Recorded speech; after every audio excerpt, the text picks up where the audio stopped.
नमस्कार, आपका स्वागत है। दोस्तों, आजकल कई लोग ऐसे हैं जो कि अपने आप को बर्बाद करने में लगे हुए हैं, क्योंकि कुछ लोग दान करते वक्त ऐसी चीजों का दान कर देते हैं कि जिनका दान नहीं करना चाहिए। और श्री कृष्ण भगवान जी कहते हैं, जो भी व्यक्ति इन 7 चीजों को दूसरों को देते हैं तो वह व्यक्ति अपने आप को बर्बाद कर रहा है, अपना भाग्य खराब कर रहा है। अगर आप भी इन 7 चीजों में से किसी दूसरे की भलाई के लिए उसे दे रहे हो तो समझ लो आप अपनी जिंदगी को बर्बाद कर रहे हो।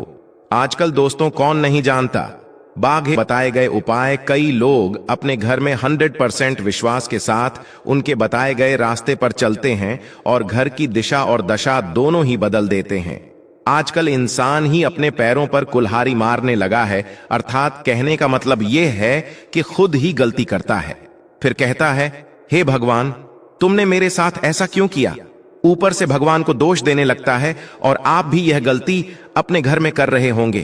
कभी आपके घर में नेगेटिव ऊर्जा का आना शुरू हो गया होगा, और जब हम इस तरह के काम करते हैं घर में तो घर की दशा और दिशा दोनों ही बिगड़ जाती है। दोस्तों, भूल कर भी इन 7 चीजों को किसी को भी ना दें, नहीं तो आपको सड़क पर आने में कुछ वक्त लगेगा। भगवान श्री कृष्ण के अनुसार मनुष्य को अपने घर की चीजें भूल से भी दूसरों को कभी उधार में अथवा भेंट में नहीं देनी चाहिए। इन चीजों के साथ ही घर से लक्ष्मी भी चली जाती है। हमें बचपन से ही सिखाया जाता है कि दूसरों की मदद करने से, दूसरों को दान देने से मनुष्य को पुण्य मिलता है। भगवान श्री कृष्ण के अनुसार जो मनुष्य अच्छे कर्म करते हैं उन्हें उसका अच्छा फल ही मिलता है, परंतु कुछ चीजें ऐसी होती हैं जो आपको भूल से भी दूसरों को नहीं देनी चाहिए, क्योंकि ये चीजें अगर आप दूसरों को देते हैं तो इन चीजों के साथ आपके घर की सुख समृद्धि भी चली जाती है, क्योंकि इन्हीं चीजों के साथ आपके घर की शांति सुख समृद्ध जुड़ी हुई होती है। अगर ये चीजें आप दूसरों को दे देते हैं तो आपको दरिद्रता का सामना करना पड़ सकता है। कई लोग कहते हैं, ये हमारा घर वास्तुशास्त्र के अनुसार चलना चाहिए। अगर जो व्यक्ति वास्तुशास्त्र के अनुसार नहीं चलता है तो उसके घर में बर्बादी के लक्षण दिखने लग जाते हैं। आपको बर्बाद नहीं होना है, आपके घर को बचाना है। आपके घर में रहने वाले हर सदस्य ठीक रहे। रसोई घर में ये गलती मत करना कभी। और ईश्वर कहते हैं कि जो भी व्यक्ति अच्छे तरीके से पूजा पाठ करता है उसे मैं स्वीकार करता हूं, उसकी हर मनोकामना को मैं पूरा करता हूं। वीडियो में आगे बढ़ने से पहले अभी ही वीडियो को लाइक कर और नीचे कमेंट बॉक्स में लिख दो, सच्चे दिल से जय महालक्ष्मी। दोस्तों, विष्णु पुराण में इन चीजों का उल्लेख किया गया है। इन चीजों का संबंध मां लक्ष्मी से माना जाता है और हम सभी जानते हैं कि मां लक्ष्मी का हमारे जीवन में कितना अधिक महत्व है। जिसे घर पर मां लक्ष्मी की कृपा होती है वहां पर सदैव धन, वैभव, सुख, शांति का आगमन होता है। अगर महालक्ष्मी किसी कारणवश रुष्ट हो जाती है तो घर से सुख, संपत्ति और वैभव भी नष्ट हो जाता है। इसलिए आप यह ध्यान में रखें कि अपने घर में मौजूद ऐसी चीज है जिनका संबंध मां लक्ष्मी से है। दूसरों को कभी उधार ना दें। जो भी व्यक्ति आज इन 7 चीजों को अच्छी तरीके से जान लेगा तो वह व्यक्ति किसी को भी नहीं देगा और उसके घर में सुख शांति रहेगी।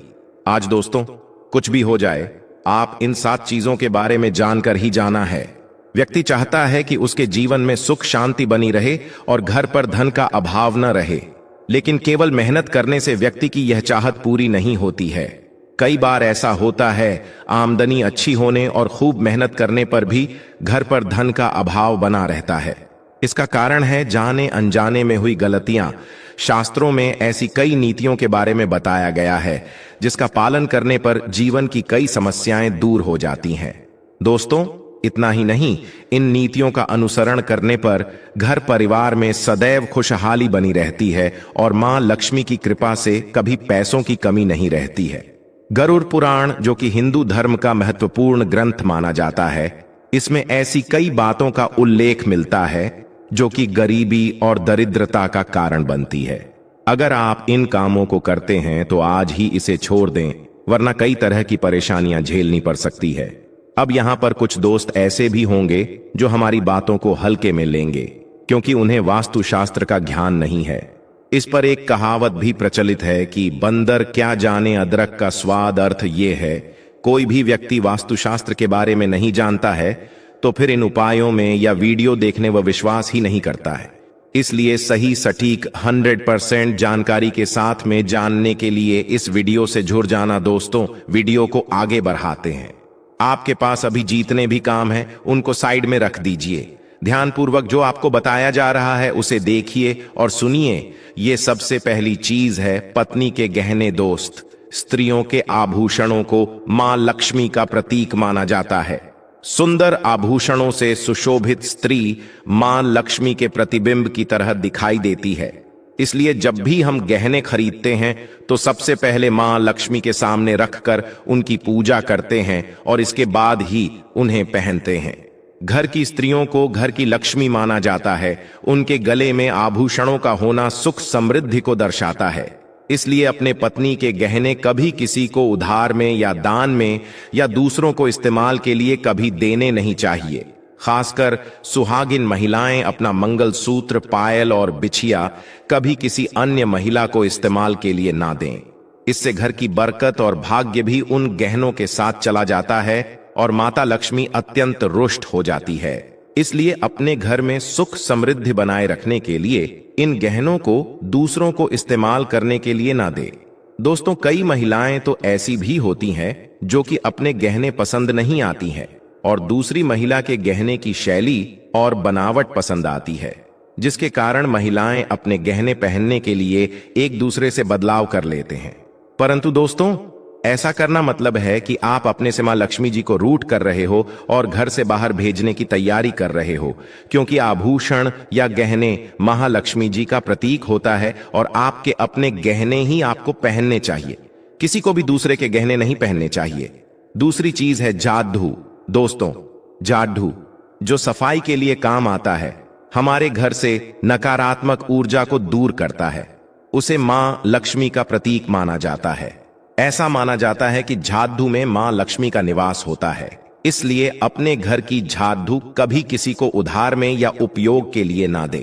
अगर झाड़ू खराब हुई है तो उसे किसी प्रवाहित जल में बहा दें, लेकिन उसे किसी को उधार में ना दे या कचरे में ना फेंके, क्योंकि अगर आपके घर की झाड़ू कोई दूसरा उपयोग करता है तो इसका असर आपके घर की सुख शांति पर पड़ता है। इसके साथ यह भी बात ध्यान में रखें कि दूसरों के घर की झाड़ू का अपने घर में कभी प्रयोग ना करें, क्योंकि ऐसा करने से उनके घर की नकारात्मक ऊर्जा आपके घर में आ सकती है। आपको हमेशा झाड़ू को छिपाकर रखना चाहिए। इसे ऐसी जगह रखें जिससे बाहर से आने वाले व्यक्ति की नजर इस पर ना पड़े। यदि आप झाड़ू को खुली जगह पर रखते हैं तो घर में वास्तु दोष लग सकता है। इसके साथ ही आपको टूटी हुई झाड़ू को भी घर से तुरंत बाहर निकाल देना चाहिए। लेकिन आपको इस बात का ध्यान भी रखना चाहिए कि कभी भी झाड़ू को बिस्तर के नीचे नहीं रखना चाहिए और इसे किचन में भी नहीं रखना चाहिए। इससे आपके परिवार के लोगों के बीच लड़ाई झगड़े बढ़ सकते हैं। आपको इस बात का ध्यान रखना चाहिए कि झाड़ू पर कभी पैर नहीं लगाने चाहिए। यदि आप झाड़ू को पैर लगाते हैं तो यह माता लक्ष्मी का अपमान करने के समान होता है। झाड़ू को पैर लगाने से घर में वास्तु दोष हो सकता है और आपको आर्थिक हानि भी हो सकती है। अगर आप घर में झाड़ू रखती है तो इसे रखने के सही वास्तु नियमों के बारे में जरूर जान लेना चाहिए, जिससे आपकी आर्थिक स्थिति अच्छी बनी रहे और घर में खुशहाली आई। कभी भी आपको घर के किसी भी व्यक्ति के घर से बाहर निकलते ही आपको झाड़ू का इस्तेमाल नहीं करना चाहिए। इससे बाहर जाने वाले व्यक्ति को अपने कार्यों में सफलता नहीं मिलती है। दोस्तों, यही नहीं, यदि आपके घर में नई बहू का आगमन हो या बेटियां घर से ससुराल जा रही हूं, तब भी आपकी तुरंत झाड़ू नहीं लगानी चाहिए। मान्यता है कि ऐसा करने से आपके घर की लक्ष्मी रूठ सकती है और आपको धन हानि हो सकती है। तीसरी चीज, सूरज डूबने के पश्चात दूध, दही, चावल, नारियल, आटा ऐसी सफेद चीजों का दान करना या दूसरों को उधार में देना अशुभ माना जाता है। ऐसा माना जाता है कि सफेद चीजों से बुरी नजर जल्दी लग जाती है, इसलिए सूरज अस्त होने के पश्चात अपने घर की वस्तुएं दूसरों को नहीं देनी चाहिए। इन चीजों को दान करने से आपके घर की सकारात्मक ऊर्जा कम हो सकती है। अगर आप किसी को देना ही चाहते हैं, उन्हें बाजार से खरीद कर दे सकते हैं, परंतु अपने रसोई घर से उठाकर भूल से भी दूसरों को ना दें। खासकर नमक तो भूल से भी नहीं देना चाहिए। चौथी बात दोस्तों, मां लक्ष्मी धन की देवी है। मां लक्ष्मी हमारे घर में सदा विराजमान रहे हैं। ऐसा हमें सदा ही प्रयास करना चाहिए जिससे घर पर महालक्ष्मी की कृपा होती है, वहां पर धन की वृद्धि अवश्य होती है। इसलिए अगर आपने अपनी पत्नी के पास कोई धन रखा हुआ है तो वह पैसा किसी को उधार में नहीं देना चाहिए। अगर आप किसी को अपनी पत्नी के पास रखा हुआ धन उधार में देते हैं तो आपके घर से लक्ष्मी चली जाती है और भविष्य में आपको पैसे की तंगी का सामना करना पड़ सकता है। खासकर त्योहार एकादशी के दिन अपनी तिजोरी में रखा हुआ धन दूसरों को कभी ना दे दोस्तों।